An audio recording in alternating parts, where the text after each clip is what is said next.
स्वागत है मित्रों आपका आज के इस 30 अति महत्वपूर्ण वस्तुनिष्ठ यानी ऑब्जेक्टिव क्वेश्चंस में हम लोग एक नए तरीके से इसकी शुरुआत करेंगे। आज मैंने आप लोगों के लिए एनसीईआरटी की क्लास 6th इतिहास की किताब के पहले लगभग 50-60 पेज से जो भी प्रश्न बन सकते थे उन प्रश्नों को मैंने आपके सामने प्रस्तुत किया है। तो दोस्तों ये आपके यूपी पीसीएस परीक्षा के लिए बहुत महत्वपूर्ण होगा।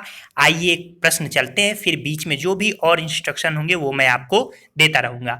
तो पहला प्रश्न है, विचार कीजिए, भारत में कृषि का सर्वप्रथम प्रमाण उत्तर पश्चिम में सुलेमान और किरथर पहाड़ियों के क्षेत्र में पाया जाता है यानी प्राप्त हुआ है। दूसरा ऑप्शन, जहां सबसे पहले चावल उपजाया गया वह स्थान विंध्य क्षेत्र के दक्षिण में है। तो ये दो आपके सामने विचार करने के लिए पॉइंट दिए गए हैं। अब कूट है, बताना है आपको इन चारों में से कौन सा सही उत्तर है। केवल एक सही, केवल दो, एक व दो सही, न तो एक न तो दो सही। मित्रों आप प्रश्न को रोक सकते हैं, प्रश्न को पढ़ सकते हैं, उत्तर देने के बाद हमारे जवाब से उसका मिलान कर सकते हैं। तो इसका सही उत्तर है, ये देखिए डिस्क्रिप्शन, इसका सही उत्तर है ए यानी केवल एक सही। एक यानी केवल, भारत में कृषि का सर्वप्रथम प्रमाण उत्तर पश्चिम में सुलेमान और किरथर पहाड़ियों के क्षेत्र में प्राप्त हुआ था। ये बिल्कुल सही है, मेहरगढ़ में।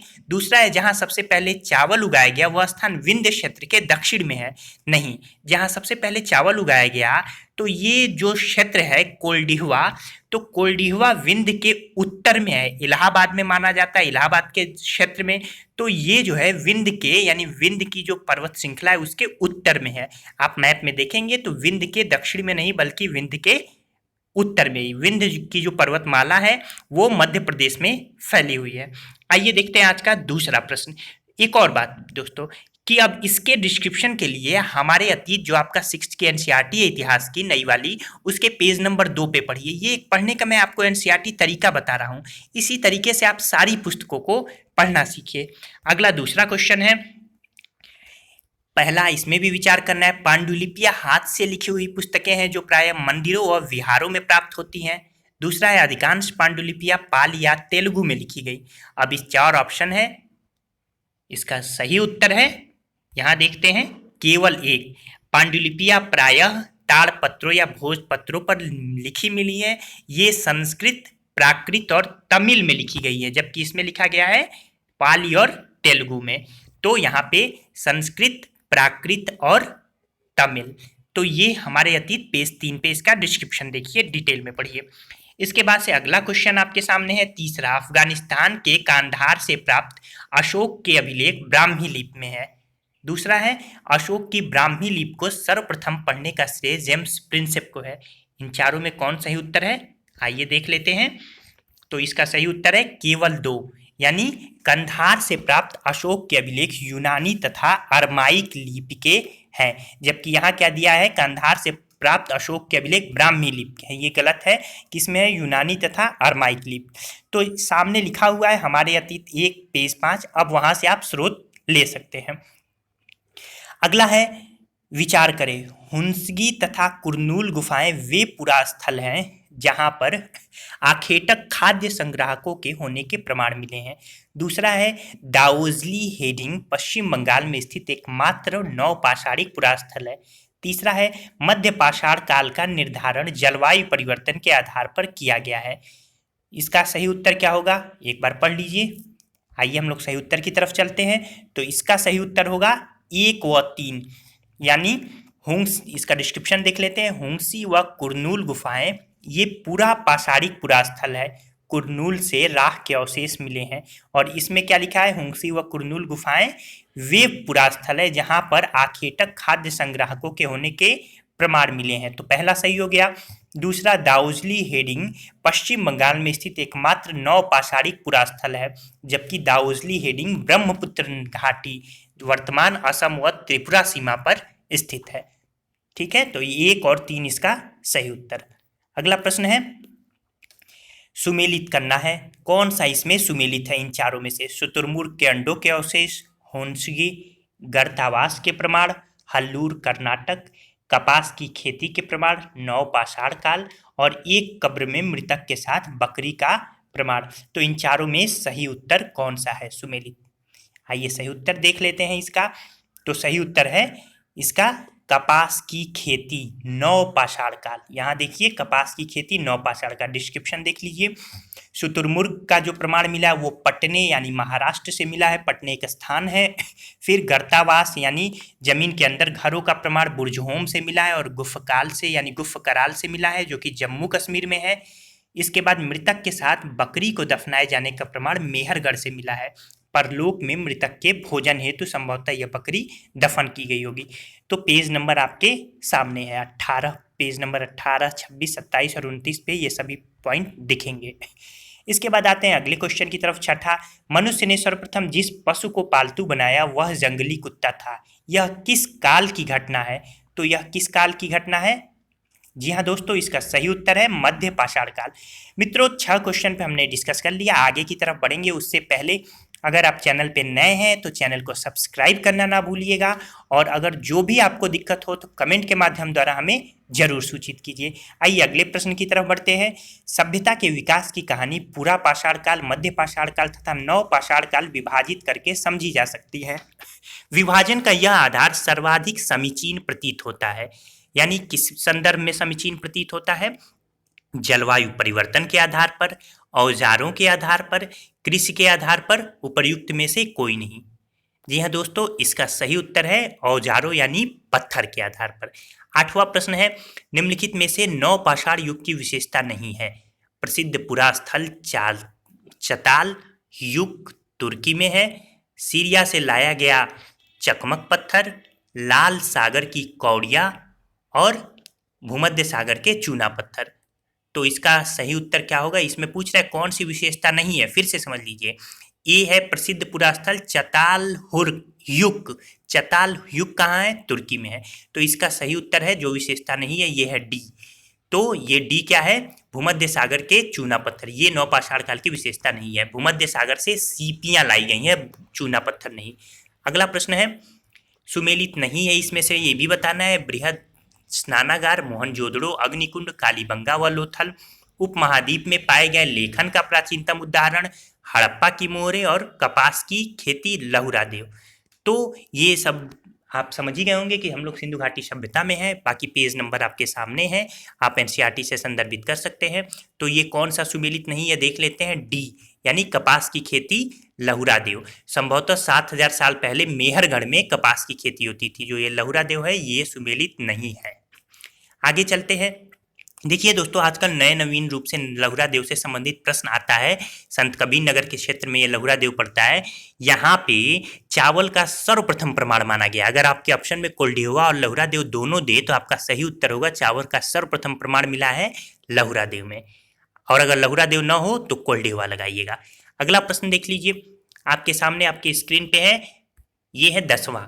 विचार करना है, हड़प्पा सभ्यता से सोने के बर्तन के प्रमाण प्राप्त नहीं हुए हैं। दूसरा, हड़प्पा सभ्यता के लोग रबड़ की मुहरें बनाते थे। तो इसका सही उत्तर क्या है? तो इसका सही उत्तर है कोई नहीं। सोने व चांदी के गहने व बर्तन बनाए जाते थे, जबकि पहला है सोने के बर्तन के प्रमाण नहीं मिले हैं, बिल्कुल मिले हैं।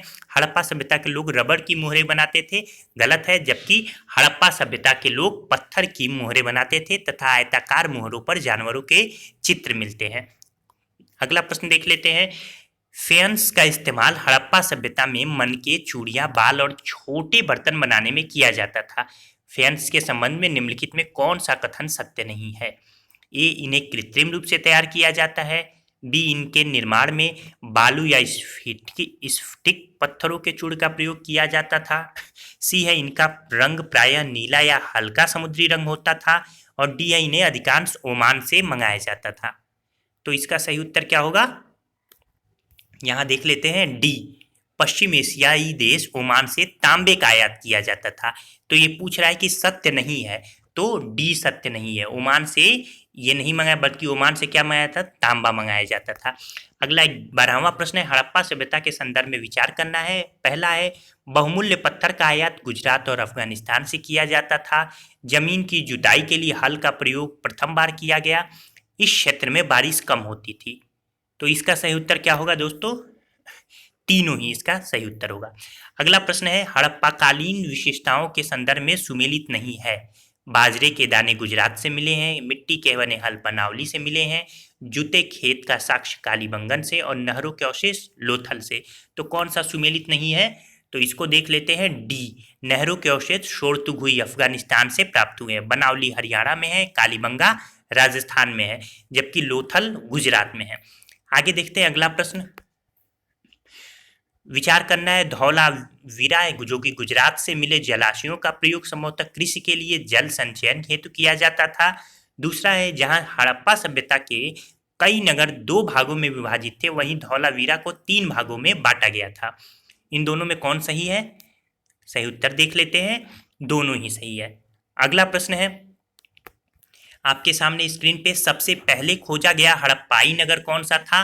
तो सबसे पहले खोजा गया हड़प्पाई नगर यानी हड़प्पाई स्थल कहिए, हड़प्पाई स्थल मोहनजोदड़ो, हड़प्पा, लोथल और आमीर में हड़प्पा। तो हड़प्पा की खोज दयाराम साहनी ने 1921 में तथा मोहनजोदड़ो की खोज राखाल दास बनर्जी ने 1922 में की थी। इन्हीं खोजों के आधार पर 1924 में भारतीय पुरातात्विक सर्वेक्षण के डायरेक्टर जॉन मार्शल ने पूरे विश्व के समक्ष सिंधु घाटी में एक नवीन सभ्यता की घोषणा की थी। किसने घोषणा की थी? 1924 में जॉन मार्शल, जो कि पुरातत्व विभाग के उस समय हेड थे। यह मेसोपोटामिया के समकालीन थी। हड़प्पा बस्ती 2 भागों में विभाजित थी, एक छोटा लेकिन ऊंचाई पर यानी ऊंचाई पर स्थित दुर्ग, और दूसरा कहीं अधिक बड़ा लेकिन नीचे निचला शहर। दुर्ग को दीवार से घेरा गया था। ये इसका डिस्क्रिप्शन था। अगला प्रश्न देख लेते हैं, 16वां, निम्नलिखित में कौन सा हड़प्पाई स्थल था जिसका पश्चिमी भाग यानी दुर्ग दीवार से घिरा हुआ नहीं था? धौलावीरा, मोहनजोदड़ो, लोथल, इनमें से कोई नहीं। इसका सही उत्तर आपके सामने है लोथल। अगला प्रश्न देख लेते हैं। प्रश्न थोड़ा तेजी से देखते हैं क्योंकि अभी प्रश्न और भी बचे हुए हैं। हड़प्पा शहरों की सबसे अनूठी विशेषता थी सड़क संरचना, जल निकास प्रणाली, नगर व दुर्ग, आंगन तथा कुएं। जी हाँ दोस्तों, इसका सही उत्तर क्या है? जल निकास प्रणाली यानी नियोजित जल निकास प्रणाली। हड़प्पा सभ्यता में सड़कों तथा गलियों को लगभग एक ग्रिड पद्धति में बनाया गया था। ये एक दूसरे को समकोण पर काटती थी। संभवतः पहले नालियों के साथ गलियों को बनाया गया था और फिर उनके अगल बगल आवासों का निर्माण किया गया था। हर आवास गली की नालियों से जोड़ा गया था। मुख्य नाले को ऐसी ईंटों से ढका गया था जिन्हें सफाई के लिए हटाया जा सकता था। वर्तमान परिस्थिति की तरह आप वर्तमान जो सीवर वगैरह है उसका अंदाजा इससे लगा लीजिए कितनी बेहतरीन अर्थ वहाँ की सड़कें हुआ करती थी और नगर निगम कितना बेहतरीन हुआ होगा हड़प्पा सभ्यता का। अगला प्रश्न है, हड़प्पा निवासी मृतकों के साथ बहुमूल्य वस्तुएं दफनाने में विश्वास करते थे। पहला है। दूसरा है, हड़प्पा निवासी मनके बनाना, शंख की कटाई, धातुकर्म, मोहर निर्माण तथा बाट बनाना जानते थे। तीसरा है, नागेश्वर और बालाकोट समुद्र तटीय हड़प्पाई स्थल है। तो इसका सही उत्तर होगा 3, 2 और 3। पहला गलत है। हड़प्पा सब निवासी मृतकों के साथ बहुमूल्य वस्तुएं दफनाने में विश्वास करते थे। नहीं, वे बहुमूल्य वस्तुएं नहीं दफनाया करते थे। यह आप एनसीईआरटी में यहाँ देख सकते हैं। आप पेज नंबर पे जाइएगा और पेज नंबर 9, 10, 11 पे आपको ये डिटेल में मिलेगा। इसके अलावा ये देख लीजिए, नागेश्वर आपका यहाँ पे गुजरात की सीमा पे, फिर बालाकोट, आमरी ये वर्तमान पाकिस्तान, धौलावीरा भी गुजरात, लोथल भी गुजरात में है। अगला प्रश्न है यहाँ पे देखिए 19वां, मेसोपोटामिया। तो मेसोपोटामिया के लेख दिलमुन, मगान तथा मेलुहा नामक क्षेत्र से संपर्क की जानकारी देते हैं। इस संदर्भ में दिलमुन वर्तमान में क्या है? बहरीन द्वीप। मगान क्या है? ओमान द्वीप। मेलुहा क्या है? हड़प्पाई द्वीप। बताना है कि ऊपर ये जो तीनों पॉइंट है इनमें कौन सही सुमेलित है। तो इनमें कौन सही सुमेलित है 1, 2 और 3 में? जी हाँ दोस्तों, आइए उत्तर देख लेते हैं। तीनों ही सही सुमेलित है। अगला प्रश्न आपके सामने है, हड़प्पाई लोग परिचित थे चट तथा सेलखड़ी पत्थर से, दशमलव प्रणाली से, तराजू से, बाघ से, गाय से और लिपस्टिक से। तो इसका सही उत्तर क्या होगा? 1, 2, 3, 5 और 6 यानी 1, 2, 3 बाघ से परिचित नहीं थे। यहाँ डिस्क्रिप्शन देख लीजिए। बाघ प्रायः चट पत्थर से तथा मोहरे सेलखड़ी पत्थर से बनाए जाते थे। लिपस्टिक के प्रमाण चनहुदड़ों से मिले हैं। अगला प्रश्न है, निम्नलिखित में भारतीय पुरातत्व सर्वेक्षण के डायरेक्टर रहे हैं Alexander Cunningham, John Marshall, REM wheeler. तो इसका सही उत्तर क्या होगा? तीनों ही दोस्तों। ठीक, कनिंघम को भारतीय पुरातत्व का पिता कहा जाता है, ये भी प्रश्न पूछा जाता है। अगला प्रश्न आपके सामने है कि भारतीय पुरातत्व सर्वेक्षण के पहले डायरेक्टर कनिंघम हड़प्पा के महत्व को समझने में चूक गए। इसका कारण रहा ऑब्लिक रहे। पहला, उनकी रुचि ऐसे पुरास्थलों को या पुरावस्तुओं को खोजने में थी जो उनके विचार से सांस्कृतिक महत्व की थी। दूसरा है, उन्होंने आरंभिक बस्तियों की पहचान के लिए चीनी बौद्ध तीर्थयात्रियों द्वारा छोड़े गए वृत्तांतों का प्रयोग किया। और तीसरा है, उनका मानना था कि भारतीय इतिहास का प्रारंभ गंगा घाटी में पनपे शहरों के साथ हुआ था। कौन सा सही उत्तर है? जी हाँ दोस्तों, इसका सही उत्तर है तीनों ही। नेक्स्ट पॉइंट यानी नेक्स्ट क्वेश्चन देख लेते हैं 23वां। हड़प्पा सभ्यता के संदर्भ पर निम्नलिखित कथनों पर विचार कीजिए। पहला, लिंग पूजा शिव के रूप में। दूसरा, प्रकृति पूजा प्रकृति के महत्व के रूप में। तीसरा, मातृदेवी की पूजा मातृसत्तात्मक समाज के रूप में। चौथा, अत्यधिक साक्षरता। पांचवा, वेदियां लोथल तथा कालीबंगा से। और छठा, एक श्रृंगी पशु। इसमें सही क्या है? आपके सामने ऑप्शन है, वो देख लीजिए। तो इसमें सही उत्तर जो है वो केवल 4 है, यानी पूछ रहा है कि इसमें कौन सी विशेषता नहीं है। सही उत्तर वो बताना है जो विशेषता नहीं है। तो चौथी विशेषता, अत्यधिक साक्षरता विशेषता नहीं है, क्योंकि साक्षरता का तो कोई इस तरह से प्रमाण ही नहीं मिला है वहाँ पे। हम वहाँ की जो लिपियां हैं उसे भी नहीं पढ़ पाए हैं। बाकी चौथा के छोड़कर सभी सही है। 24वें क्वेश्चन को देख लेते हैं। वैदिक काल में शिक्षा का माध्यम मौखिक था। पहला पॉइंट। दूसरा, ऋग्वेद में गंगा का उल्लेख 3 बार हुआ है। तीसरा, ऋग्वैदिक काल में लड़ाइयाँ मवेशी, जमीन तथा पानी के लिए किए जाते थे। कौन सा सही उत्तर है? जी हाँ दोस्तों, इसका सही उत्तर है 1 व 3। गंगा व यमुना का उल्लेख केवल 1 बार हुआ है। जो 2 है, गंगा का उल्लेख 3 बार गलत है। गंगा और यमुना का उल्लेख केवल और केवल 1 बार हुआ है। आपको पेज नंबर 44, 45, 46 पे इसका डिस्क्रिप्शन मिलेगा। इसके बाद अगला प्रश्न है, ऋग्वैदिक काल के संदर्भ में अधोलिखित कथनों पर विचार कीजिए। पहला है, इस काल में राजा के पास एक स्थायी सेना थी तथा राजा अपने अधिकारियों के द्वारा कर वसूलता था। दूसरा है, प्रायः राजा की मृत्यु के बाद उसका बेटा शासक बनता था। कौन सा सही उत्तर है? तो इसका सही उत्तर है न तो 1 न तो 2। क्यों? क्योंकि इस काल में राजा न तो बड़ी राजधानियों और महलों में रहते थे, न इनके पास सेना थी, न ये कर वसूलते थे। प्रायः राजा की मृत्यु के बाद उसका बेटा अपने आप ही शासक नहीं बन जाता था, क्योंकि बहुत राजतंत्री प्रमाण ही नहीं मिला है हड़प्पा सभ्यता में, सॉरी ऋग्वैदिक काल में। ये राजतंत्री जो प्रमाण धीरे धीरे दिखाई दिया, ये उत्तर वैदिक काल की विशेषता है। अगला प्रश्न है, ऋग्वेद में प्रयुक्त शब्द दस्यु का अर्थ दास अथवा गुलाम से था। दूसरा है, विष और जन शब्द का प्रयोग उत्तर वैदिक काल में सर्वप्रथम हुआ। तो इसका सही उत्तर क्या है? न तो 1 न तो 2। क्यों? डिस्क्रिप्शन देख लेते हैं। ऋग्वेद में प्रयुक्त दस्यु वे लोग थे जो यज्ञ नहीं करते थे और शायद दूसरी भाषाएं बोलते थे। बाद के समय में दस्यु का अर्थ दास या गुलाम हो गया। ये वे स्त्री या पुरुष होते थे जो युद्ध में बंदी बनाकर लाए जाते थे। उन्हें उनके मालिक की संपत्ति माना जाता था। दूसरा जो ऑप्शन था उसको देख लेते हैं। ऋग्वेद में विष और जनों के नाम मिलते हैं। जन विष से बड़ा होता था, जबकि यहाँ पे सर्वप्रथम दिया है उत्तर वैदिक काल में, जबकि इसका प्रमाण ऋग्वैदिक काल में मिला है। अगला है 27वां, महापाषाणी कब्रें बनाने की प्रथा दक्कन, दक्षिण भारत, उत्तर पूर्वी भारत तथा कश्मीर में प्रचलित थी। दूसरा है, इनाम गांव और ब्रह्मगिरी महापाषाणिक स्थल है। इसका डिस्क्रिप्शन आप पेज नंबर 47-49 पे देखिएगा। सही उत्तर दोनों है। पहला, ब्रह्मगिरी कर्नाटक से एक व्यक्ति की कब्र में 33 सोने के मनके व शंख पाए गए हैं। और दूसरा है, इनाम गांव जो कि महाराष्ट्र में है। भीमा की सहायक नदी घोड़ के किनारे एक स्थान है। यहाँ दफन व्यक्तियों के सिर प्रायः उत्तर की तरफ मिले हैं। अगला है, अश्वमेध यज्ञ विशेषता थी ऋग्वैदिक राजाओं की, उत्तर वैदिक राजाओं की, मगध राजाओं की, उपरोक्त सभी। तो इसका सही उत्तर क्या है दोस्तों? जी हाँ, उत्तर वैदिक राजाओं की। क्यों? क्योंकि ऋग्वैदिक काल में मैंने बताया राजतंत्र का ऐसे प्रमाण नहीं मिला है। इसके बाद है, महाजनपद काल में भाग का प्रयोग होता था। तो भाग किसके लिए होता था? दान में दी गई भूमि के लिए, लगान के लिए, सिपाहियों को नियमित वेतन के लिए, और इनमें से कोई नहीं। तो इसका सही उत्तर क्या हो जाएगा? इसका सही उत्तर होगा लगान के लिए। प्रायः उपज का 1/6वां भाग कर के रूप में निर्धारित किया जाता था, जिसे भाग कहा जाता था। और अंतिम है 30वां, उत्तर वैदिक काल की विशेषता है धान के पौधे का रोपण, गणतांत्रिक व्यवस्था, स्त्रियों का नैतिक पतन, आनुवंशिक वर्ण निर्धारण और सामाजिक आर्थिक समानता। सही उत्तर क्या होगा दोस्तों?